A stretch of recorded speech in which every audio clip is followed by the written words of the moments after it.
Mr. Pond Boss, tell me what to do to make all my Lunker Lake dreams come true.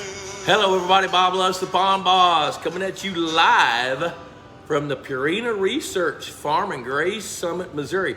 Got a cool show lined up for you. Of course, you guys know the drill. You know the drill. Hashtag Pond Boss Magazine in the comment section. Click like, share to your timeline, and you're eligible for a drawing for a Pond Boss hat. There's a real one right there.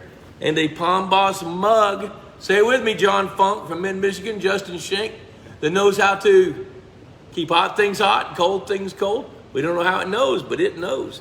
So do all that for me and we'll get rolling here. I got a couple of special guests here.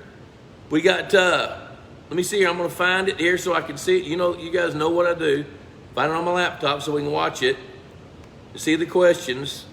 Oh, there it is right there, fellas. Look at that. Look at us. That's what you look like right there. Look at there, we got Frank James. Hey, I'm hanging out with Kurt Schultz right here. Dr. Michael Schlegel, nutritionist. He helps develop feeds, refine the feeds. You know, Kurt does a huge amount of things. He's in the marketing department, but he also helps with the lake here and some facility stuff. John Funk, you're up first, Mid-Michigan. How's your weather, buddy? Justin Schenck from the left coast. Devin Thompson, hanging out in Hawaii today. Good gosh, it's lunchtime in Hawaii. There's Travis Paul Smith. Hey, Travis, dude, we're among people to give honor. Look at there. There's John Krause. John Krause is in Illinois. He was a radio talk show host, a gardening show in the Metroplex for a long, long time on Blowtorch WBAP. Travis Paul Smith has got a Texas Hunter feeder, several of them, a new pond he just built in Mississippi, and he feeds. He is our biggest ambassador on this show for Purina Aquamax Fish Foods. So we like him. Yes, we do. There's Vito checking in from Whitesboro, Texas.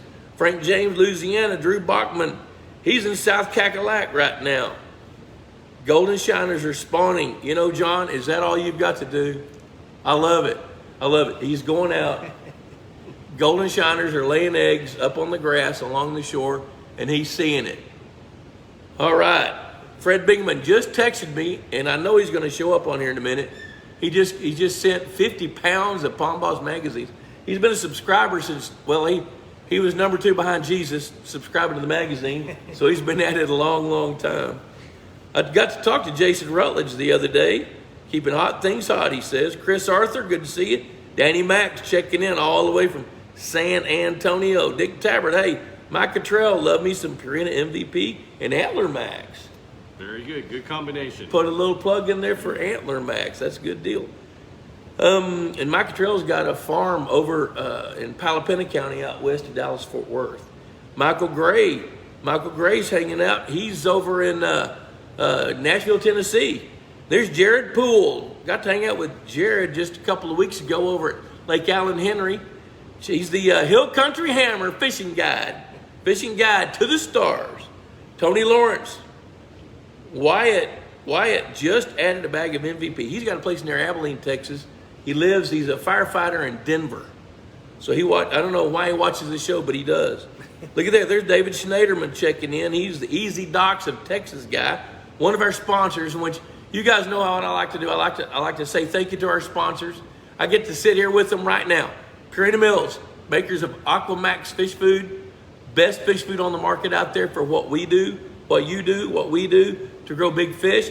Texas Hunter Feeders, Texas Hunter Products, love those guys. Easy Docks of Texas. Also, Greg Grimes Aquatic Environmental Services is a sponsor for this show as well. Chris Arthur loves Purina in Southwest Louisiana. Look at that. John Funk finally got my Aquamax MVP today. 100 pounds. It took Tractor Supply 3 weeks to get it. Well, is there a better way? Check with our dealers. Go check with your local Purina dealer. They can get it within a week, typically. Frank James got a bunch of 1 pound plus copper-nosed bluegill up to 1.5 pounds grown by MVP. Good gosh. Mark McDonald, your voice is still wanky. Well, you ought to see my throat. My throat's still wanky. It's 3 weeks into wankiness. Mark McDonald, founder of Pond Boss Magazine, by the way. My voice is wanky. Okay, so look at there. We already got a conversation going on here. Travis Paul Smith is telling people, check your Purina dealer. Mine is $12 a bag cheaper than Tractor Supply. How can that be? Oh, who knew? So you know what? Let's start off. Of course, you guys know the drill. Bring some questions. We'll answer them. But today, the mission was to go analyze the fishery. So let's start off with Kurt. You know, the lake out here is, what, 6.5 acres? 6.5 acres. Actually, when we go through the archives, it would appear that the lake showed up about 1960. Okay. And through the years, as you know, it collected algae and runoff, and it became about a 3-foot deep lake. Silted in. It silted in, and in 2016, we did all of the dredging and reclaiming of the lake and reshaped the bottom of it and put a lot of habitat down there. 2016, 2017 kind of filled up with water, and then we stocked it in 2017. So You remember what we put in it?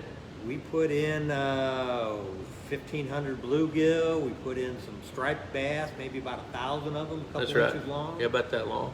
Put in a bunch of bluegill and red ear sunfish, and some flathead minnows. Yep, fathead minnows. Came back, I think, a few months later and put in some largemouth bass. And then I believe we put in a second stocking of Hybrid stripers. stripers. Because we figured that a lot of those got eaten. Yeah. Because we came in with the electrofishing boat. The bass were stocked in July of 2018. We came in October to see how well they were growing. And they were growing really fast. So we're 4 years into, or starting our 4th year of new fish, new lake, new habitat. And what you helped us with today is to find out how we're doing and what's going on. What was the status? And what did we find? It was all good, I think. Wasn't Yeah, it? it was great. It was the thing about this lake that's so cool is they've got 3 feeders, 6.5 acres, feeding faithfully, and you're feeding MVP. Yep. So they're feeding all the different sizes of the different species of fish, which primarily bluegill are feeding on it. So the largemouth bass we stocked at 2 inches were F1 tiger bass and a few northerns that were feed trade. But when you take little 2-inch bass and put them into a lake that's just loaded with fathead minnows, you're not likely to see a lot of them come to the feed. But when we electrofished them in the fall, we shocked up a bunch that were, electrofished a bunch that were 8 or 9 inches long and just looked like what Ray Scott says is an Alabama deputy sheriff. You can't say that. I can say that. They look kind of big. So they were pretty chunky, so they were growing at good rates, but our catch rates of hybrid stripers was low. So we made the call then to add a few more hybrid stripers, which they did. So now we came in today and electrofished and collected probably 125 fish total and started looking at the relative weights. And the lake is exactly where you would expect a lake that's been supplementally fed fish food, with a few caveats. So the majority of the bass, their relative weights were right at 100 to 105 with a few 110. The 10 to 14 inch bass were the ones that had the lowest relative weights, and they were right where they should be. You know, and the bigger fish had higher relative weights. So what that tells us, and the bluegill numbers had plummeted. You know, now we're 2 days post front here, which means that the fish came shallow, fed well, and headed to deeper water. We can only penetrate 6 feet down in the water column, and heck, if we shocked fish down, if we caught any fish at 8 or 9 feet, we couldn't see them anyway, and the odds are that they wouldn't float. But we got a great representative sample, and that fishery is right where they need to be culling fish under 14 inches long. So the recommendation today was start culling fish, get up to like 150 of them in the next 6 months that are under 14 inches. Now, if they catch one that's really chunky, looks like it's figured out how to make a living in this lake, throw it back. But start culling some bass. Also start culling a few hybrid stripers. So the recommendation was to cull about 60 hybrid stripers, keep feeding the bluegill, and rock and roll. Because now, one thing about this lake, I get to see a lot of lakes. this lake has got a significantly higher carrying capacity than most normal lakes. So that means the water's happy, the habitat's great. Now they're managing fisheries dynamics. That's the mission now, is to manage the dynamics of the fishery. So, enough about that, unless you want to talk more about it. What'd you see? I mean, Dr. Schlegel tagged probably 30 bass today. So what are you going to do with that? So I think our goal is to, as you mentioned, is to kind of find out where we're at and where we're headed. So how well are the bass growing in the future? So our goal is over the next couple years is to be able to monitor the growth of those tagged fish, tag some more fish, and see if there's any nutritional factors we can change in the diet to enhance the growth more than what we already have. Okay. Now, today, Kimba took a few fish to go to the lab. What's she going to do with those fish? Well, Dr. Marshall, who's one of our veterinarians. Oops. Sorry, Kimba. I mean, Dr. Marshall. She is interested in looking if there's any diseases in the fish. Okay. And again, getting an understanding of the health status of the fish. And so what can we do nutritionally to help support those fish into the future? Now, she's also going to look at like livers, yes, organs. She's also going to study that and compare, because one of the fish she took, we know was a feed-trained largemouth bass just by the condition of it. And then another one wasn't. So is she going to compare what she finds in the flesh and the organs and all that kind of stuff? Yeah, again, we're trying to understand, are there any organ systems that may be diseased? And again, are there nutritional concerns that need to be addressed, or is there other things that we need to add to the feed to increase the health and immunity of the fish? I love it. Anybody else out there? Raise your hand if you're doing that kind of research. Oh, no hands going up. Hats off. So in other words, what I just heard is that Dr. Marshall is going to check the organs and look and check for diseases or afflictions or something that might be nutritionally related or environmentally related, and be able to give you some counsel on what to do about that. And if it's something that's nutritional, you might tweak the vitamin package, or you might add something to it. Right. Something like that. Correct. There you go. I mean, cutting edge right there, folks. You just heard that first right here, Facebook Live. So, Kurt, you live here every day pretty much, except when you're not. Yep. So, what did you see today? And what are your thoughts about what you saw today? Well, one of the things that I enjoy every morning when I get here is going down on the dock and setting the feeder off and just see what happens. And for the first couple of years, I would tell you the dock was the bluegill honey hole. Yes. And the thing that struck me this year, the big change that I saw just observing fish at the feeder, is the bluegill were gone, and the largemouth bass and hybrids had moved in and taken over the dock and underneath the dock, and that was their space. And I see monster fish at the feeder down there, but not bluegill. Yeah. Largemouth bass and hybrid. So what it would appear we need to do is remanage that food chain and get our feeder fish population built back up, and we do that by taking out some of these largemouth bass. Exactly right.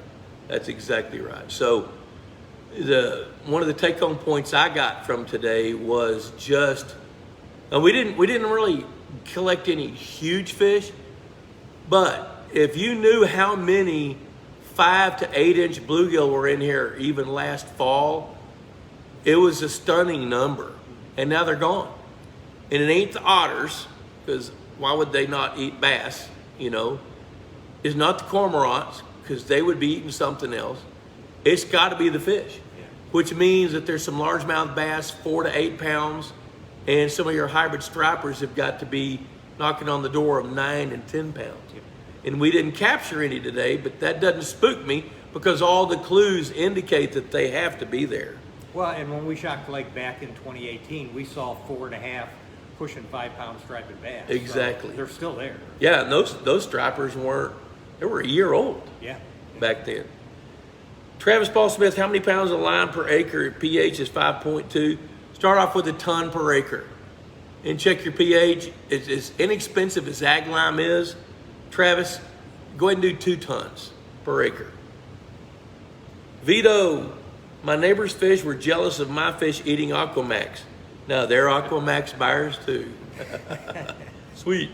Drew Hay builds lakes and ponds up in Pennsylvania. There's Billy Bates. Billy Bates' son turned 16. Tell him we said hello. He called him Knucklehead on your Facebook page. I thought that was pretty cute. Frank James, look at there, they're having a conversation. Frank and Travis are talking back and forth. Google Purina dealer in your zip code. Great advice. That's how you find them. There's Jake Hughes from Statesville, North Carolina. I got a friend in Statesville. He's a NASCAR guy. Wyatt says, I know the 15-minute rule. Is there another way to see or know I'm not under feeding? They do look chunky. Just increase to 3 times a day. Just forage for now. No, you're right on the money. That's exactly what you need to be doing. Those guys are going back and forth talking about how to find a dealer. So there's a conversation going on behind the scenes. Well, Actually, you can go to PurinaMills.com. Okay. On the website, there's a dealer locator.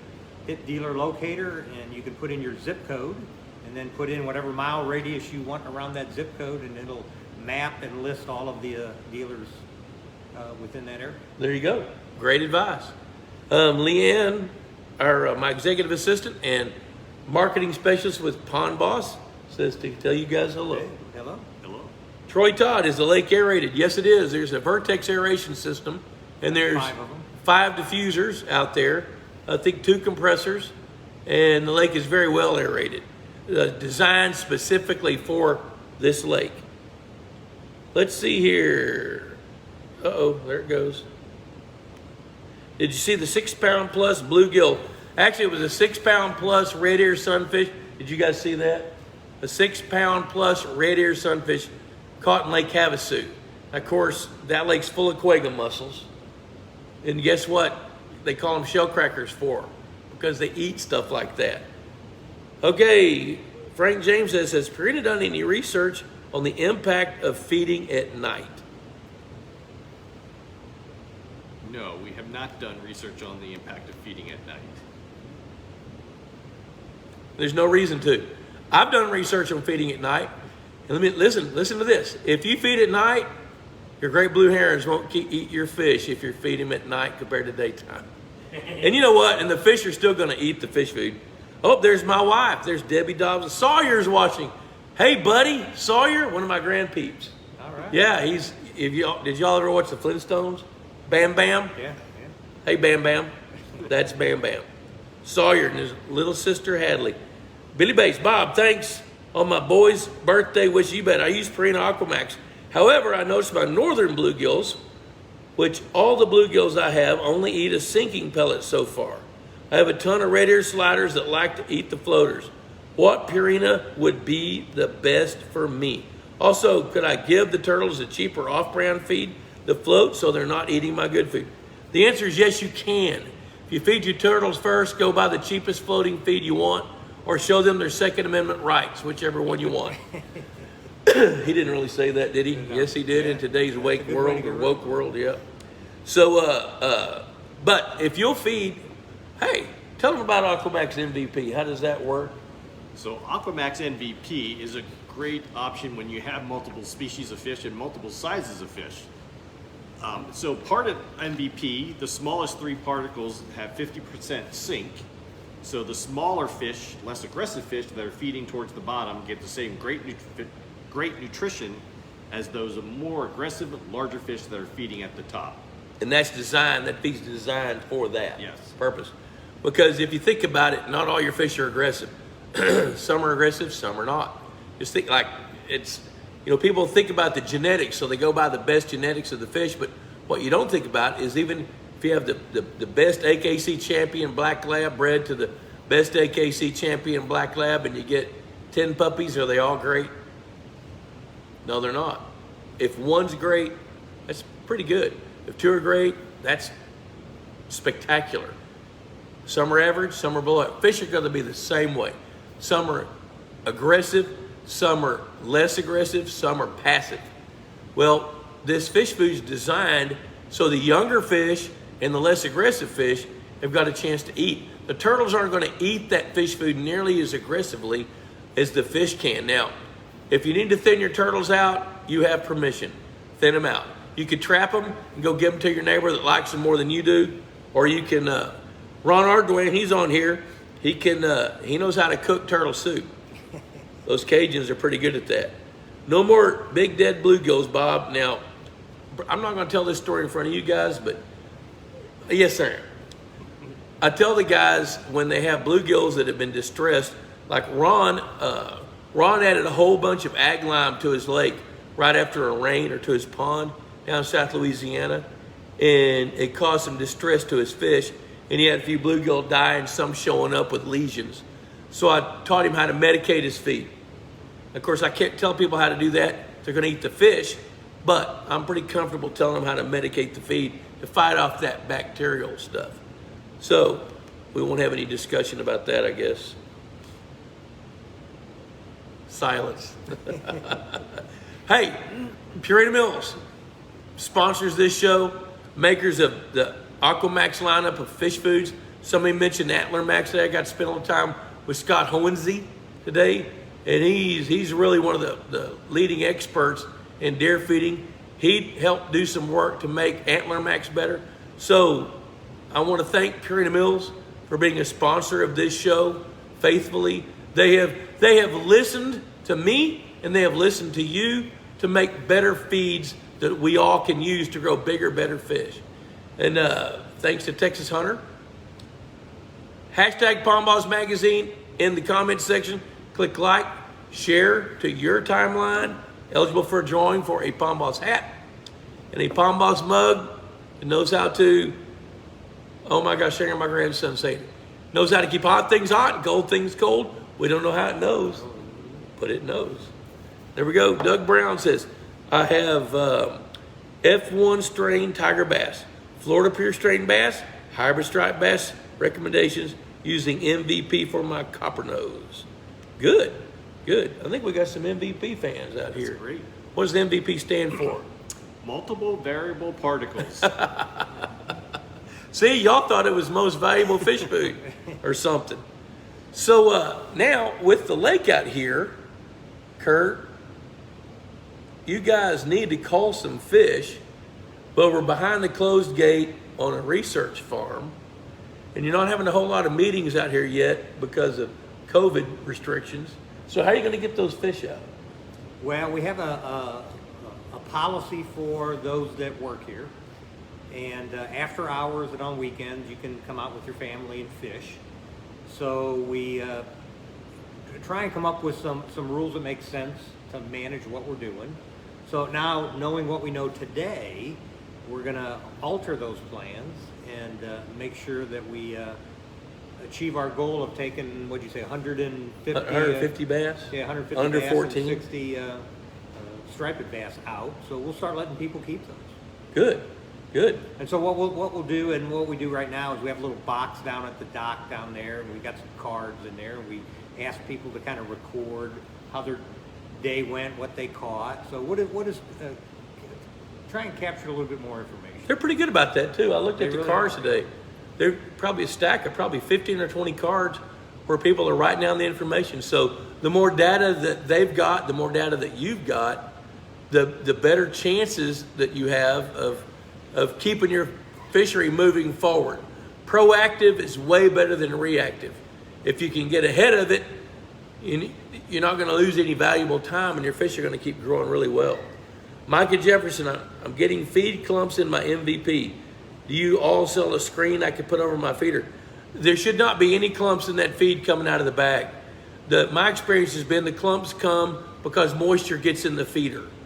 So if that's what's going on, need to seal the lid of the feeder maybe with some, what's that tape you can buy at the hardware store that you put around doors to seal it? Just a little. It's got that little foam on it. Yeah, a little foam. You can put that around the lid of your feeder to keep the moisture out when it rains. So there should not be any feed with moisture coming out of the bag. I've never seen that. Have you? I know some customers have concerns about that. I don't know whether it came in the bag or was in the feeder. Okay. Okay. You get any questions like that? No, I No? haven't. We're feeding MVP here at the farm on our 3 feeders, and I haven't had any issues with it. Okay. Now, I find this very interesting. Where do you get your MVP? We personally Where get it do you here. get it? Stratman's Feed. So you buy it from a dealer? Yes. That's pretty cool. So Stratman's Feed is the dealer that's about 15 minutes from here, and Do they at least deliver? oh yeah, they bring Okay. it out, and we rely on them for a lot of feed for different parts around the farm. See, so they buy feed. They buy the feed they use on the farm, just like you do, from a dealer. Frank James says rainbow trout love MVP too. Yes, they do. They're pretty good at that. Travis is complimenting me on the show. Had my wife Debbie on last week. You guys today. What are we gonna do next week? Got to ramp it up. Let's see what Steve Scanlon says. Just taking it slow and steady in Peaster. Dude, you had some really iffy weather a couple days ago. I saw it on the radar. My pricey diffuser arrived today for my 1/4 acre pond. Thanks for all the knowledge. Hey, put that thing to work. Get that water moving. Clean it up. That's good stuff. Troy Todd, is there any connection between feed train largemouth bass and them being prone to be aggressive when fishing? I currently feed Aquamax MVP and Aquamax LMB largemouth bass. So, performed a fish survey last weekend, and most of the bass caught had a relative weight of 90 to 108.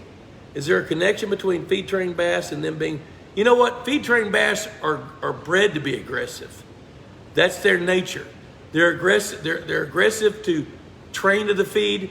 They're aggressive to come to the feed. And when you put that fish food out, if you're feeding largemouth bass pellets, it's not like Grey Poupon. They're spreading on a hot dog bun. They're bursting at that feed. They're attacking it like it's prey.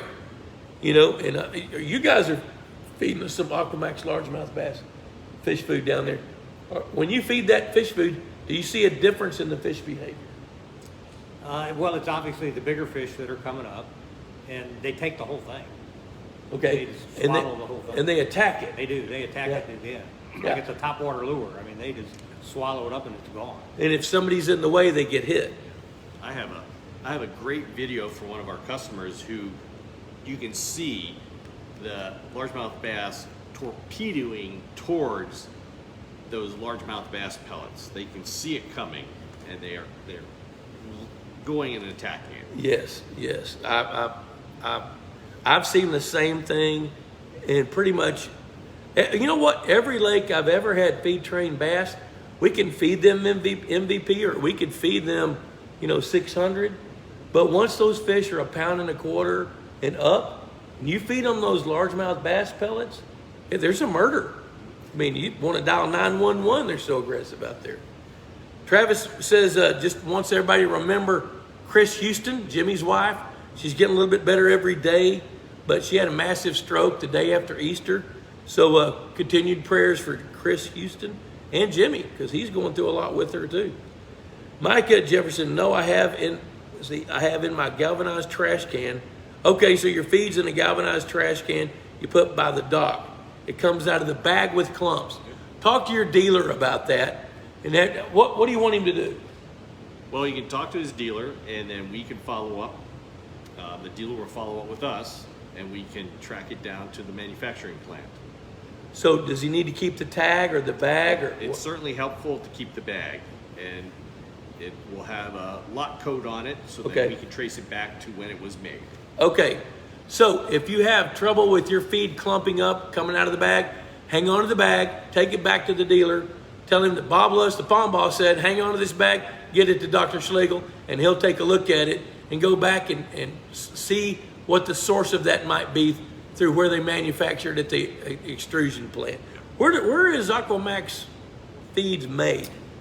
It is made, we have one plant here in Missouri and one plant in Texas that makes the Okay. Aquamax MVP. Got it. Nathan Reisdorf, have you ever seen crawfish cause water to become cloudy? Added 300 pounds and the water got cloudy 2 weeks later. I have seen crawfish muddy up a pond.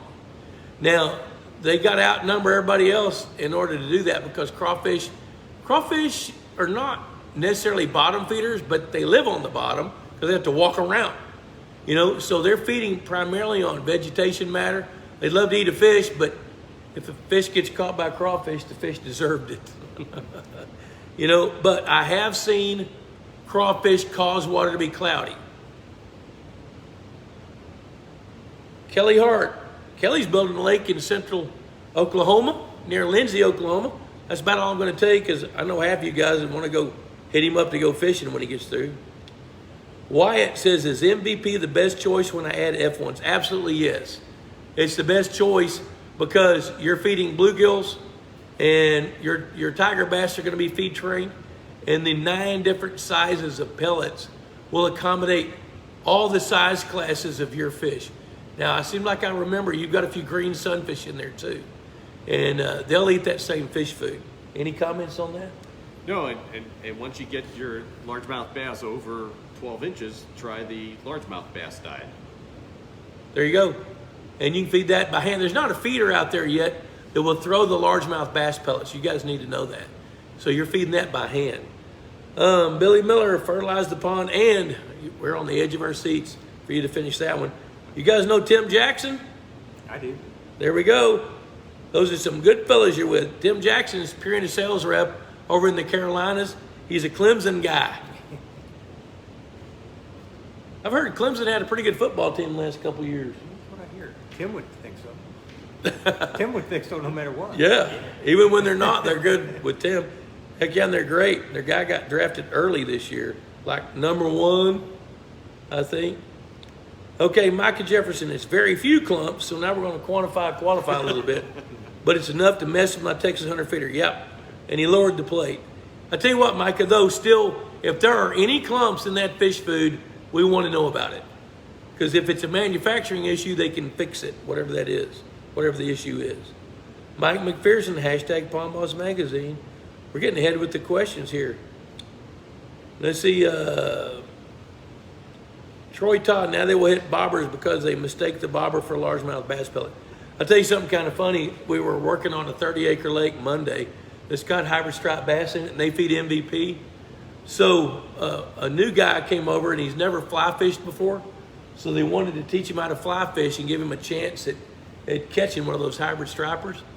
So they took a wine cork and sliced it up and cut it up into pieces about as big as a 600 pellet, stuck it in a little bitty hook, threw it out there, it floated around, and I'll be dadgum if he didn't catch 3 hybrid stripers on a piece of a cork, a wine cork.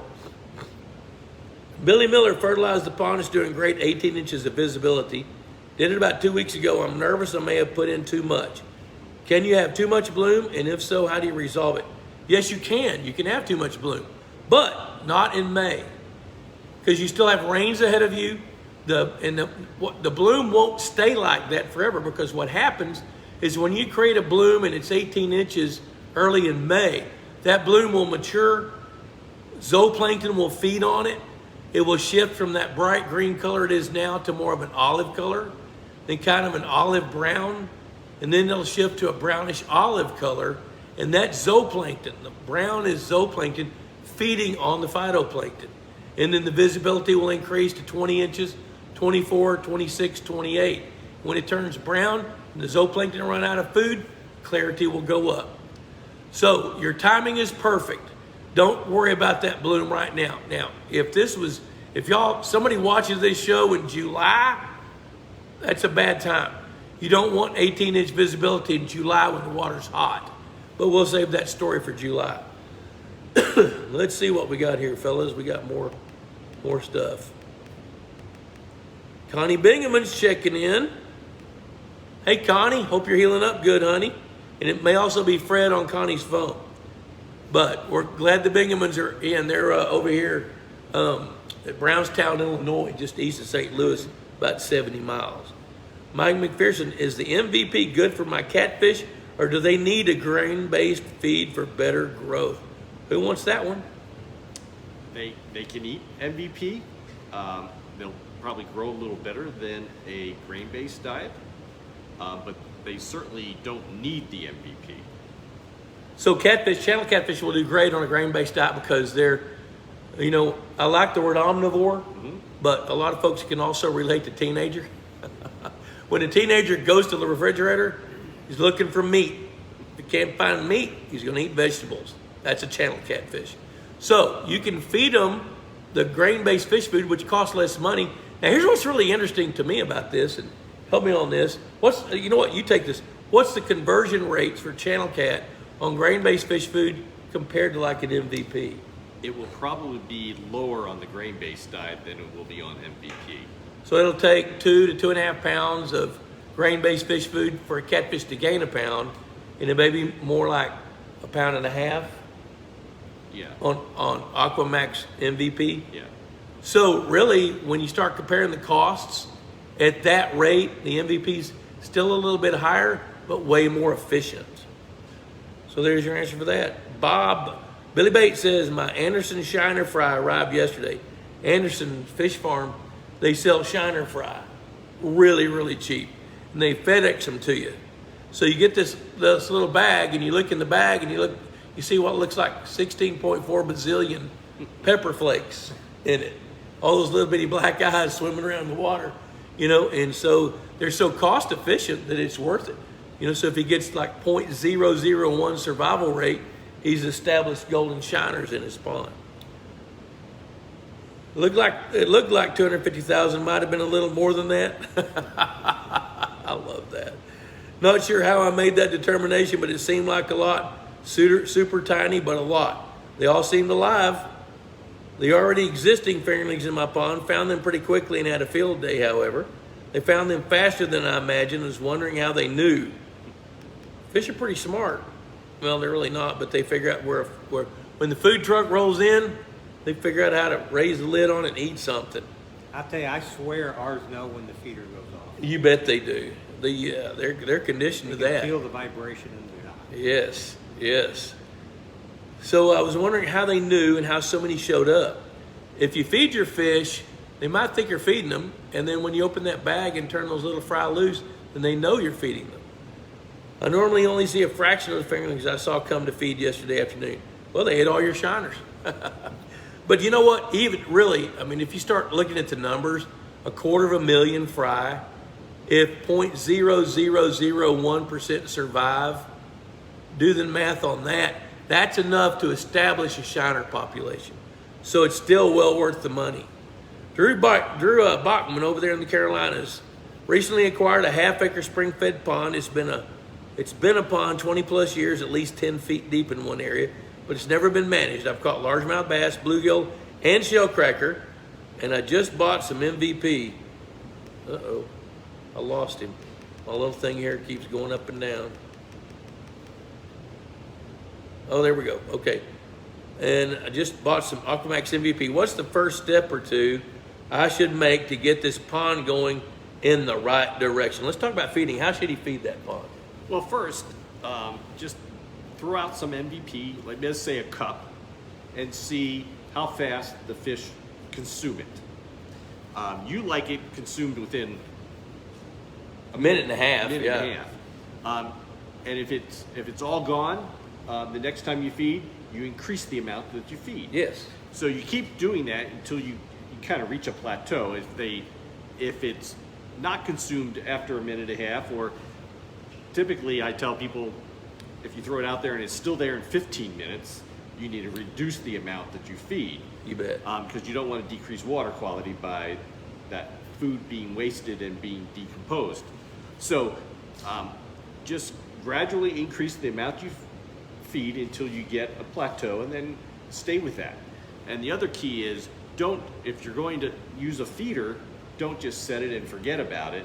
You need to check it on a periodic basis. Great advice. Again, to make sure you're feeding enough, but you're not overfeeding. Great advice. Now, Kurt, you're out here every day, and when you first started managing the lake, when fish were stocked in it, what did you do? How did you handle that?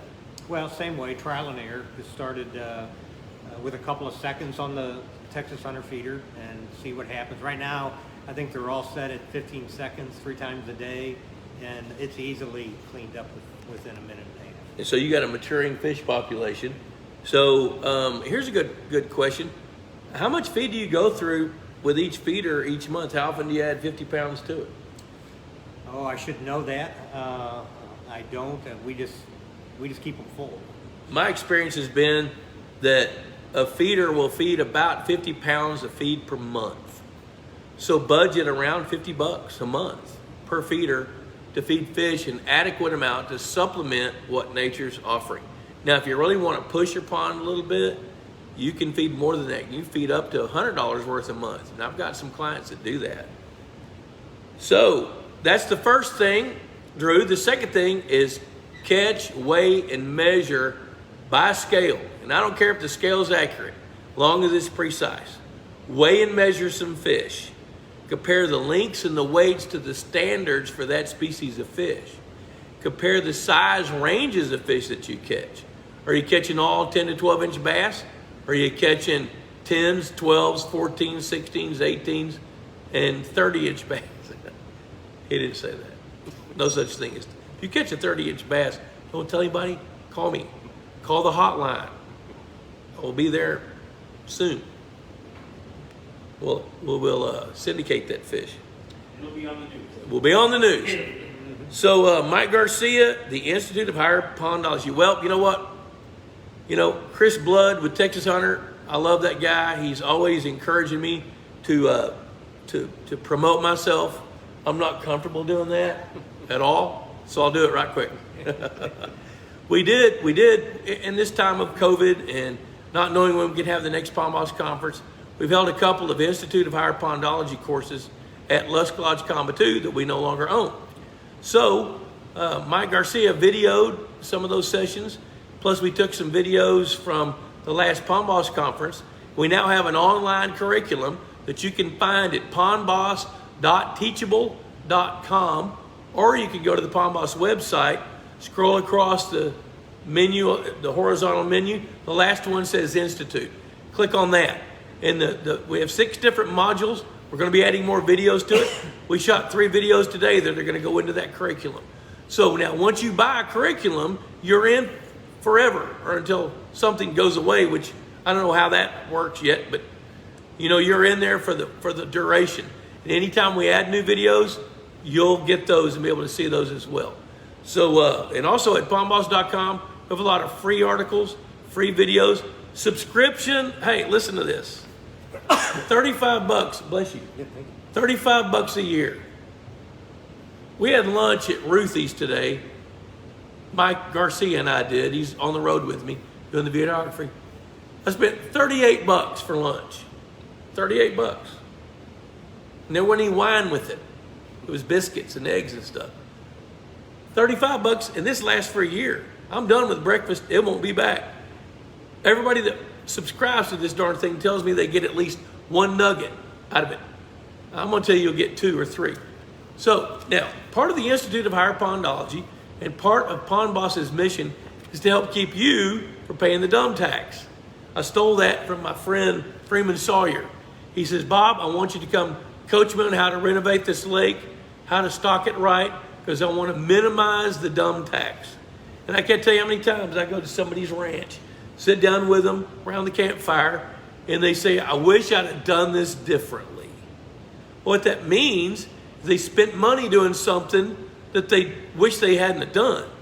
So part of the Institute of Higher Pondology curriculum, the $425 you're going to pay for all those videos will save you 10 times that much on the dumb tax.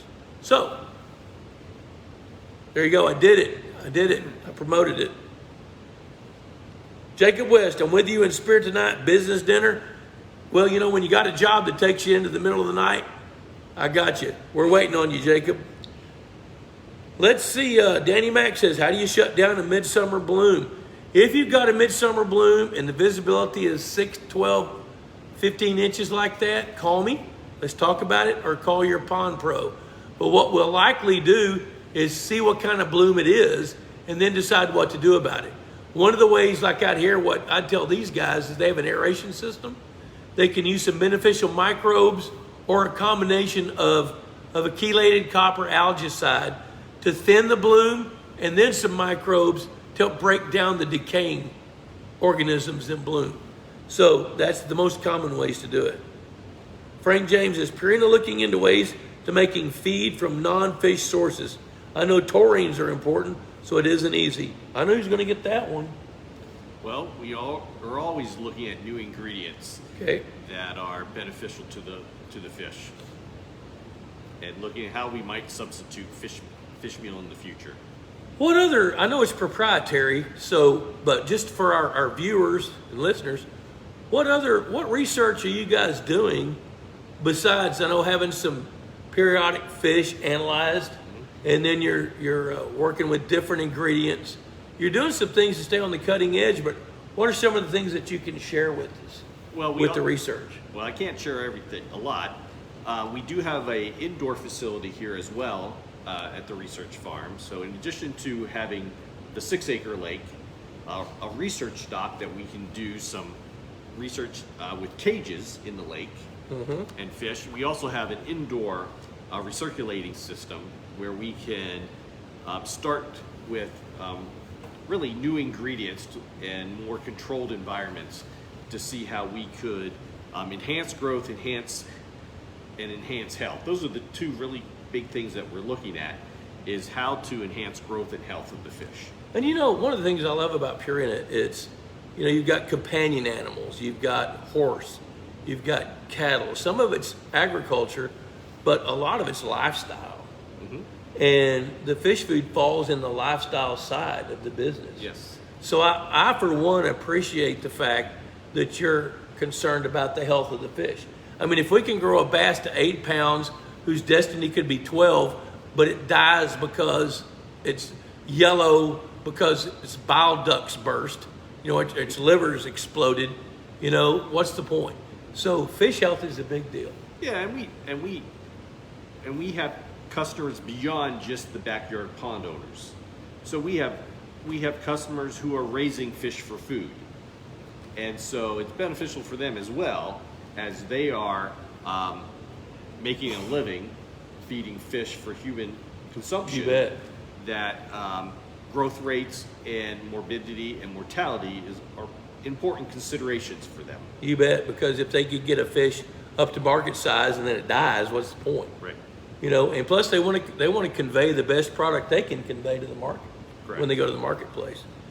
Okay, Mike McPherson says, fish is brain food. You know why fish are so smart? They eat fish. Yeah. I never thought of that, did you? Yeah. Yep. So, when you're out there hands-on, Kurt, here's a good question. Do you see the fish behave differently day to day based on weather or conditions or anything like that? Oh, we sure do. Mike and I spent a couple hours out there yesterday in a cool, drizzly, overcast day trying to catch some fish with rod and reel for research, and big difference just from yesterday and today. Huge sunshine difference. it is. Yes, big difference. I will say though, Kurt is the master angler though. he caught more fish than I 4-to-1. So I did not do very good. I'm going to leave that right where it sits. There you go. That's good.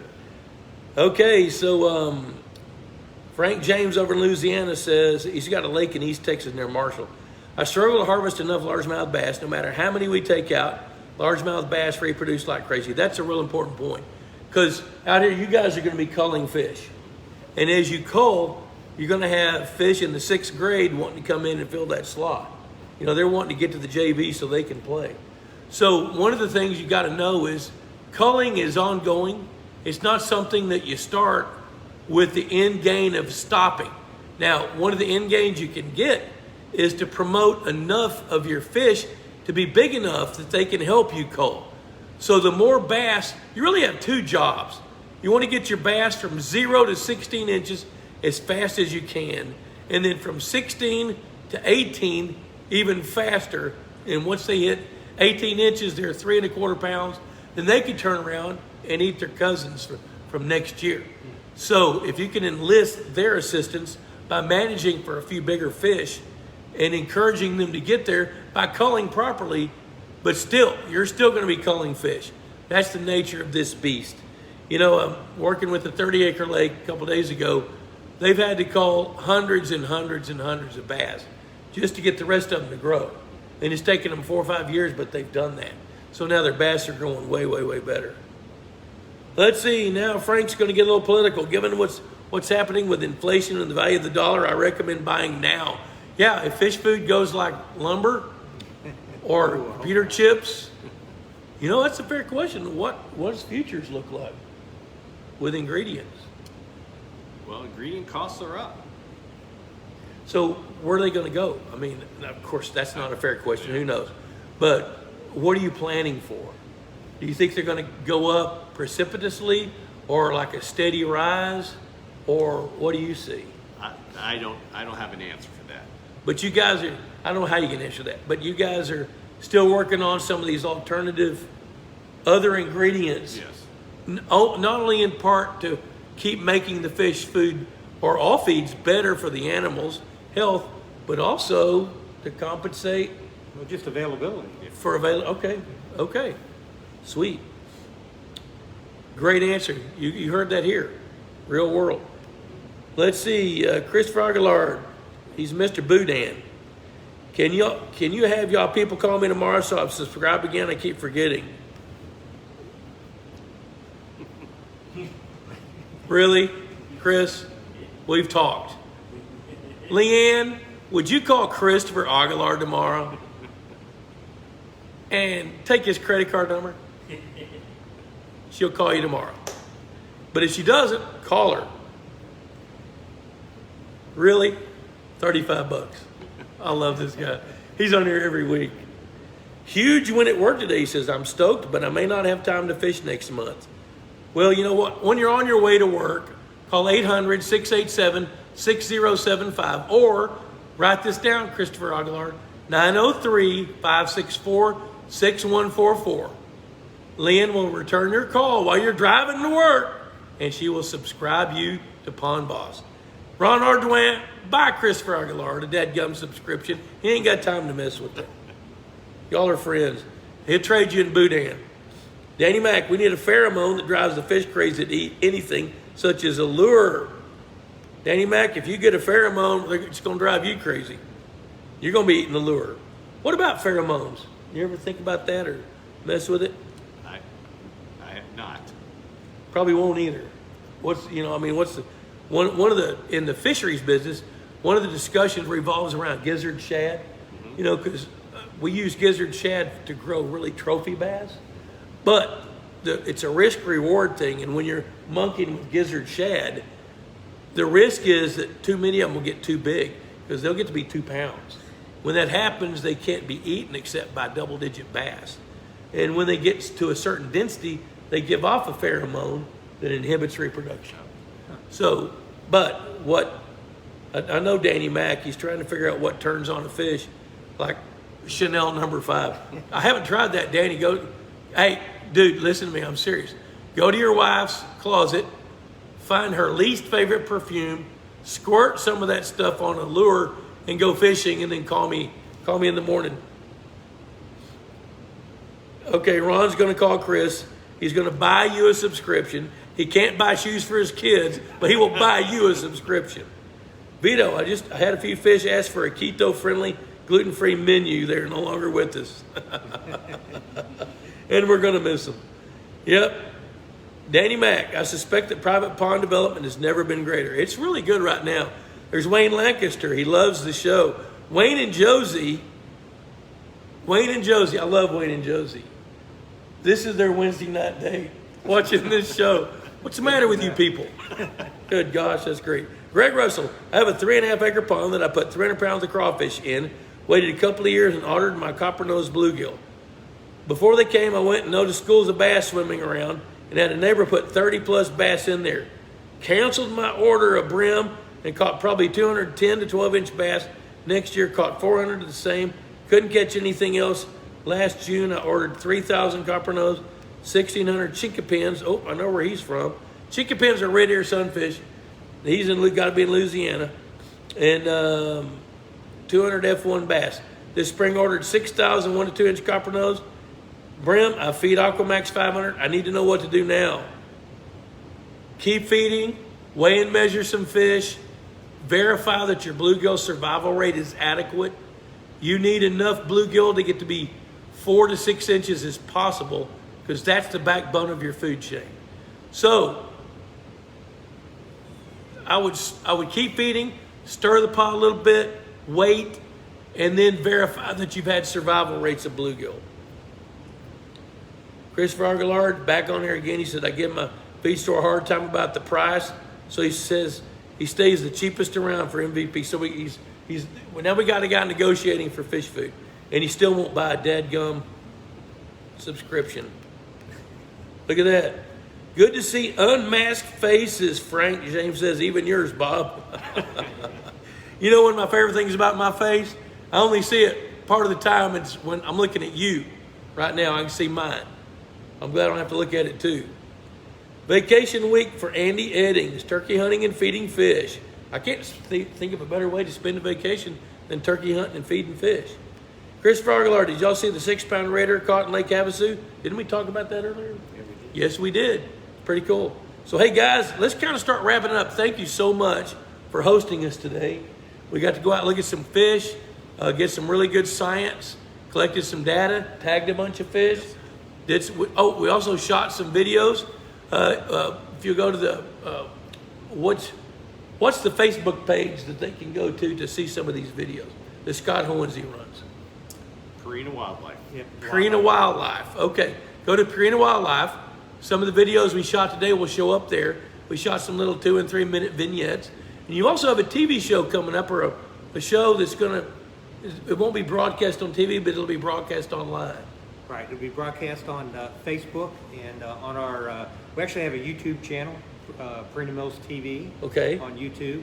And we're starting a new series called Living the Farm Life.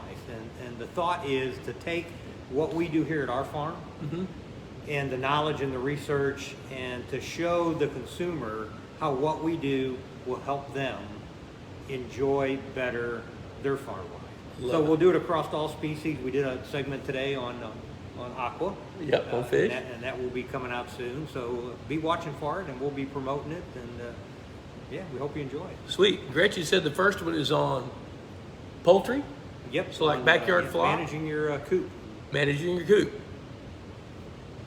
Fish. What else? We got some show ones planned, and we Okay. got one on llama that we're going to be shooting here. That's Backyard good. llama. So Yeah. a lot of different things. Oh, Tony and Fernando going to have a little showtime. Okay, so let's kind of wrap it up. We got your website is purinamills.com. Yes. And it's pretty friendly for folks. Yes. Oh yeah. Quite a bit of information. There's some pond management articles as well. And you guys know the drill. Hey, subscribe to the magazine. Come on, Aguilar.